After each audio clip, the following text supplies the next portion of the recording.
Pues el fenómeno político es donde las personas consideran que la política no les incumbe, como que técnicamente, perdón la expresión, pero les resbala, por así decirlo. No, no conozco el término. Es aquella persona que dice no estar, digamos, asociado a nada de política, no creer en nada de ellos, supuestamente ellos estar fuera del Estado, ¿no? Estar fuera de las leyes, fuera de ciertas cosas. Político en la actualidad es uno de los términos más comunes que uno escucha en una conversación o en la sociedad en general.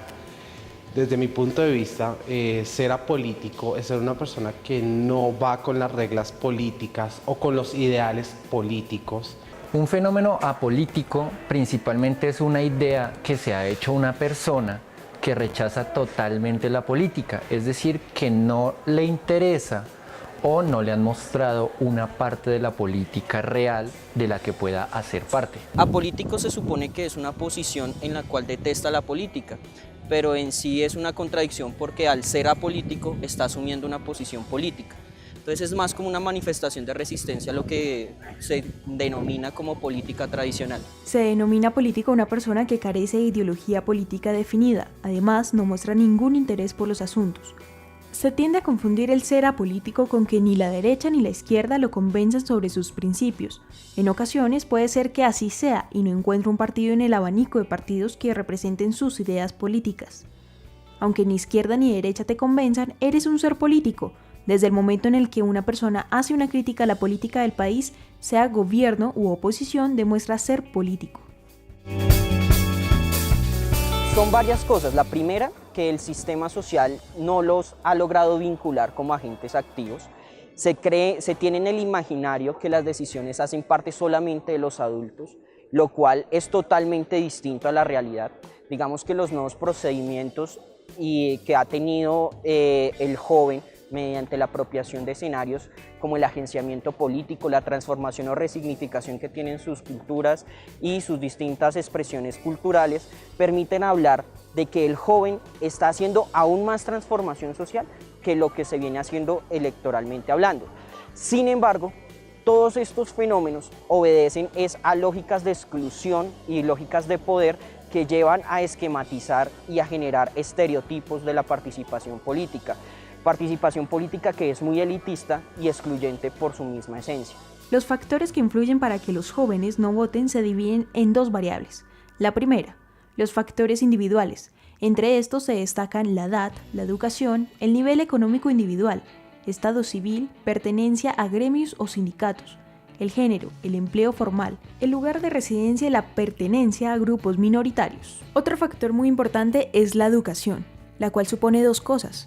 Los ciudadanos con mayores niveles de educación formal son jóvenes que han sido socializados en normas cívicas que le den valor a la participación electoral. Por otro lado, el nivel de educación contribuye a que las personas mejoren sus niveles cognitivos y sean más conscientes del papel de la política y de los costos que implica la misma.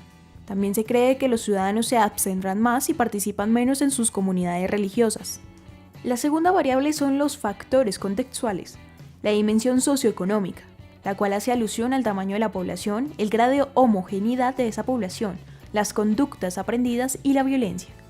La dimensión política, es decir, las campañas electorales, la competitividad de las elecciones y la fragmentación partidaria. La dimensión institucional, relación participación-abstención, sistema electoral, concurrencia de elecciones, requisitos de inscripción y el voto obligatorio. Y existe una relación evidente entre la educación y la participación. Cuando se habla de participación necesariamente se tiene que generar una conciencia frente al electorado y frente al ejercicio que tiene la democracia en ese sentido. Entonces, a mayor nivel de educación, mayor nivel de conciencia que se tiene frente al entorno, la capacidad de participación, la capacidad de incidencia y sobre todo la capacidad de transformación. Sin embargo, no necesariamente los escenarios de mayor educación permitirían algo que se denomina en ciencia política como la cualificación del voto o del electorado, pero sí es una pieza fundamental para iniciar una conciencia democrática. Las elecciones son el componente esencial de la democracia y la forma moderna de expresión de ese proceso de selección, que es el sufragio o voto. Según Dayar Noel, un politólogo alemán, señala que la participación electoral es la más importante de las formas de participación debido a que es la más igualitaria de todas e incluye a toda la ciudadanía. Aún así, el votar es solo una forma de participar políticamente y hay muchas otras en las cuales los ciudadanos se involucran y buscan influenciar la toma de decisiones del proceso político. Entiéndase este como la actividad que tiene la intención o el efecto de influenciar la acción gubernamental, ya sea directamente influenciando las elecciones de las personas que diseñan estas políticas. Sin embargo, este tipo de participación política está atrayendo cada vez menos interesados en ella. Otros modos de participación, como las protestas o las peticiones, han aumentado significativamente en los últimos 20 años. Le estamos exigiendo al gobierno que así como nos convoca a nosotros para hacer la guerra, nos convoca a la población afrocolombiana también para construir la paz. Necesitamos el espacio de la población afrocolombiana en la mesa de los diálogos de La Habana. La participación de los ciudadanos es diferente porque es que los jóvenes no se leen a sí mismos desde el sufragio entiéndase ir y depositar el voto. Digamos que los jóvenes tienen una comprensión más profunda de lo que es participar. Una prueba de ello es, por ejemplo, el tema de los grafitis. Muchas personas ven el grafiti como un acto delictivo, pero muchas veces es la necesidad de expresar una territorialidad. Hablemos, por ejemplo, de las tribus urbanas, por ejemplo, el punk, distintas escenas que lo conforman. Ellos se expresan desde la estética, pero también desde sus prácticas cotidianas, manifestando cuáles son sus formas de pensar la realidad. Y finalmente pues abordemos el tema de las barras bravas, las cuales son un reclamo más de identidad que tiene el joven y de hacerse parte de un colectivo que no siempre los escucha. Entonces los jóvenes trascienden y están rompiendo los esquemas de participación. La tendencia mundial indica que la participación política electoral para cargos legislativos se ha ido reduciendo en los últimos 40 años. En este sentido, según la base de datos de IDEA Internacional, desde 1960 hasta finales de 2000, los niveles se han reducido en un más del 10% promedio, y en casi todos los países con datos los niveles de participación son más bajos hoy que hace 30 años o en su primera elección de referencia. Otra alternativa de participación política es el voto en blanco. Aunque algunos lo consideren como un desperdicio o una manera de anular el sufragio, el voto en blanco no se cataloga como nulo, ya que se supone la persona que lo aplica lo hace intencionalmente y para expresar que no respalda a ninguno de los candidatos que aparecen en la papeleta. En las elecciones de 2009 hubo 191.739 votos en blanco, que representan el 4% del total de sufragios emitidos. Ese porcentaje equivale a lo que un partido político necesita como mínimo para que el Tribunal Electoral lo respalde durante los siguientes 5 años. El mayor porcentaje de votos en blanco provino de las papeletas para alcalde, en donde el 4.3% de los 1.487.429 sufragios emitidos ingresaron vacíos a las urnas, es decir, 69.140 votos. Donde menos hubo fue para presidente, con 19.105 votos, es decir, el 1.2%. El voto en blanco es una herramienta válida de la democracia que hay que usar en lugar de abstencionismo, o sea, no abstenerse de votar, sino si no estás de acuerdo con un candidato, votar en blanco, porque es parte de la democracia. No creo en el voto en blanco, es un desperdicio, por el hecho de que dependiendo la ocasión y dependiendo el candidato, el voto en blanco se le regala al que va perdiendo o al que va ganando. Creo en el voto en blanco y más que está en la Constitución. Me encantaría que todos votáramos en blanco, a ver si en algún momento cambian a todos esos personajes que están como alcaldes, a ver si hay una nueva revolución y hay nuevos pensamientos sin necesidad que sean los mismos partidos políticos los que estén ahí.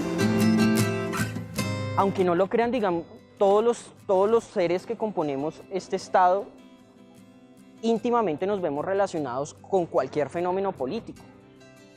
Creerse que las decisiones que se tomen en el Palacio de Nariño, en el Capitolio Nacional, aquí en el Palacio de San Carlos, etcétera, etcétera, en todos estos espacios no nos afectan, es desconocer que nosotros somos parte de un sistema, de que la gente se muera en los hospitales, el hecho de que las personas puedan acceder a una educación pública de calidad, el hecho mismo de que podamos estar en este espacio expresándonos, son manifestaciones de un fenómeno político.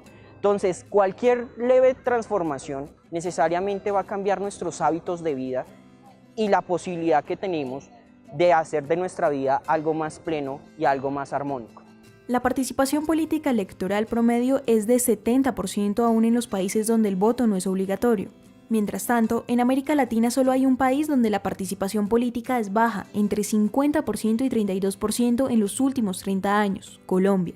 Así es, Colombia es el país con mayor nivel de abstención de la región tanto para las presidenciales como para las legislativas. Es importante resaltar que existen varios tipos de abstencionismo. Abstencionistas apáticos son los que carecen de conocimiento y de participación en política. Abstencionistas alienados son quienes lo hacen por antipatía hacia el sistema electoral en general, ya que consideran que no les ofrece lo que quieren. Abstencionistas indiferentes son reacios a una elección en particular porque consideran que no les ofrecen ninguna posibilidad real de elegir.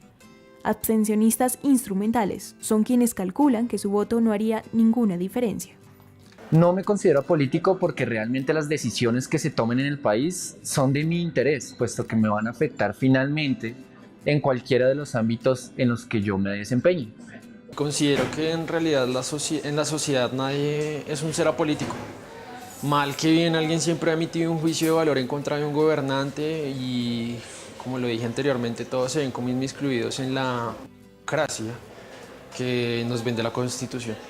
Yo consideraría que el simple hecho de ser apolítico es ya tener una posición. O sea, si yo me reclamo a mí mismo apolítico es porque yo políticamente ya me estoy definiendo. Tal vez sí hayan manifestaciones si nosotros no nos hiciéramos conscientes de que somos parte de un colectivo. Pero el hecho simple de ser parte de un colectivo, llámese familia, llámese colegio, llámese sociedad bogotana o colombiana, o mundial, eso ya no significa nosotros como seres políticos y todo el tiempo estamos relacionándonos políticamente. Se puede engañar a parte del pueblo parte del tiempo, pero no se puede engañar a todo el pueblo todo el tiempo. Abraham Lincoln.